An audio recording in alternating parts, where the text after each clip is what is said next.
Si vous attendez la crise financière pour protéger votre argent, c'est déjà trop tard. Donc, il faut protéger son argent avant la crise financière. En fait, tout le temps, il faut avoir à cœur de vouloir protéger son argent.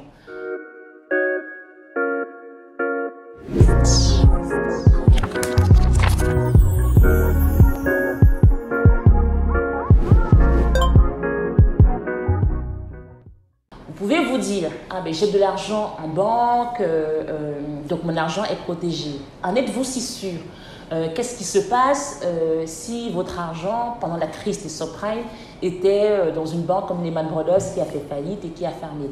Qu'est-ce qui se passe si votre argent est dans une microfinance où il n'y a même pas de crise financière mais elle fait faillite et ça ferme? Donc, pour protéger son argent, il faut diversifier. Diversifier l'argent que vous avez de disponible, ne pas mettre tous les œufs dans le même panier.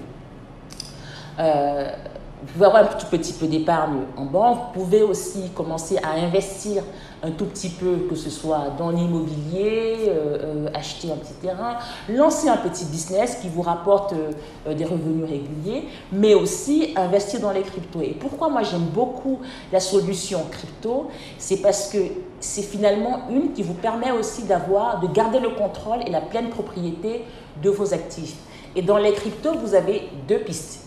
Soit l'objectif, c'est vraiment de diversifier votre cash et pas forcément de diversifier, de protéger, pas forcément de créer de la valeur. À ce moment, vous pouvez investir dans les cryptos de type stablecoin, donc les cryptos comme USDC ou USDT, qui sont adossés au dollar. Donc, un USDC, c'est toujours $1, l'équivalent d'$1, et ça vous permet, en cas de crise financière, par exemple d'évaluation du franc CFA, d'avoir un tout petit peu d'argent qui peut être transformé en dollars et de se protéger finalement de cette dévaluation-là.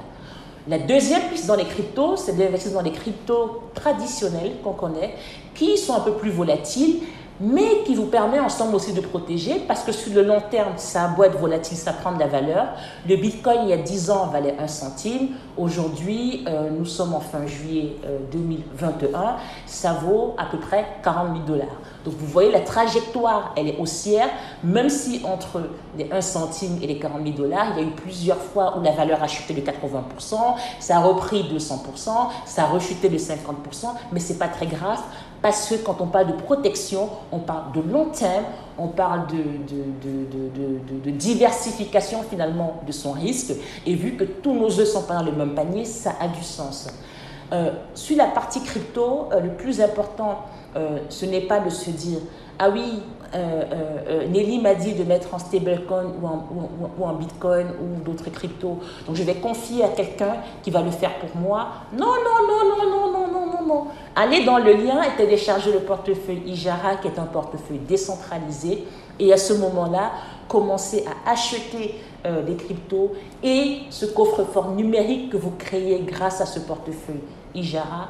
Vous avez les clés, la clé unique de ce coffre-fort, vous seul vous l'avez, et comme ça, quand vous faites vos premiers achats, vos premiers investissements, vous êtes sûr que non seulement vous avez protégé parce que vous avez diversifié les actifs, mais en plus, vous gardez la pleine propriété, le contrôle de pouvoir en disposer quand vous voulez, donc c'est-à-dire de vendre, d'envoyer et même de recevoir d'autres parties prenantes.